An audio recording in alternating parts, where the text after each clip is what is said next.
And in another motif of the sunnah, which is more than one hadith, at least 4 or 5 hadith, we learn that even struggling in the way of Allah, even participating in a legitimate jihad. These days the word jihad makes people scared. We call it the J word. We're not supposed to say the word jihad, right? Fact of the matter is, we need to overcome this trepidation and this hesitation. And we need to say very clearly that jihad is a concept of our religion.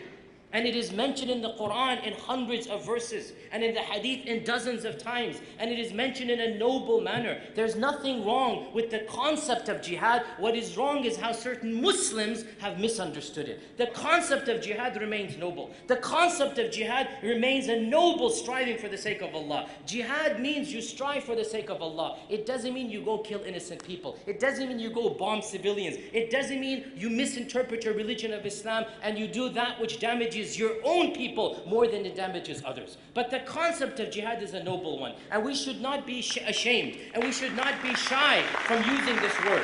We need to reclaim the word with dignity and honor as we explain to others, to non-Muslims, the reality of this word. What those people are doing is not jihad, but there are aspects of jihad, and there's a concept of jihad that is a part of my tradition. And here I want to talk about this motif that is mentioned in more than one hadith, and that is helping your parents is better than doing a legitimate jihad.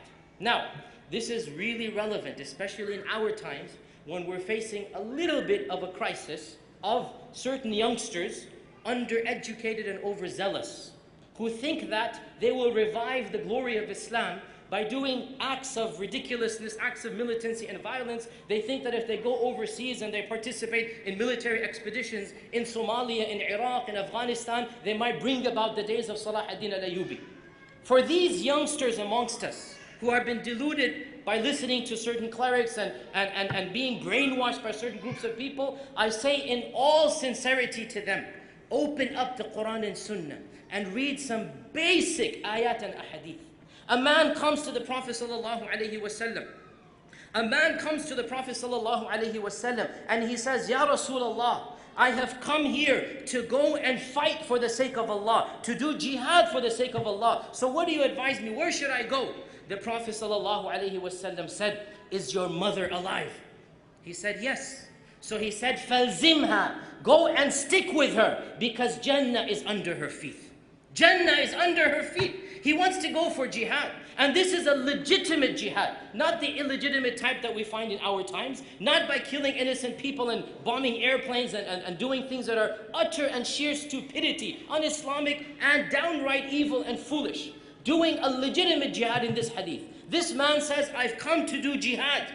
What does the Prophet ﷺ say? Is your mother alive? Yes. Go do jihad with her. Struggle in taking care of her. Struggle in maintaining those ties of kinship, the ties of loyalty that your mother deserves. The famous tradition, another tradition, where a man comes, narrated in Musnad Imam Ahmad, a man comes to the Prophet ﷺ and he says, O Messenger of Allah, I have come from a faraway land. In some versions it also says Yemen, faraway land. And I have immigrated to Medina. This is the first time he's seeing the Prophet ﷺ. I have immigrated to Medina in order to be with you and do jihad behind you. And I've even left my parents crying in order to be with you. In other words, he's trying to boast. He's trying to boast to the Prophet ﷺ that I've done so much for the sake of jihad, I even left my mother and father crying. The Prophet ﷺ said, go back to them and make them laugh just like you made them cry. You want to do jihad? What a joke. You've left your parents angry at you? What type of Muslim are you? You want to go do jihad and your parents are crying? You want the pleasure of Allah by angering your parents? You want to please Allah subhanahu wa ta'ala by displeasing your parents? Go back to them right now and make them laugh as you had made them cry.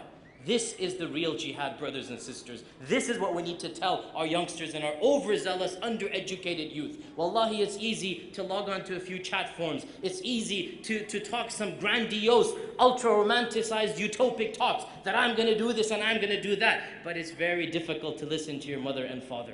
It's very difficult to sit down there and be a good son and daughter. And Allah subhanahu wa ta'ala tells us very clearly that is the real jihad.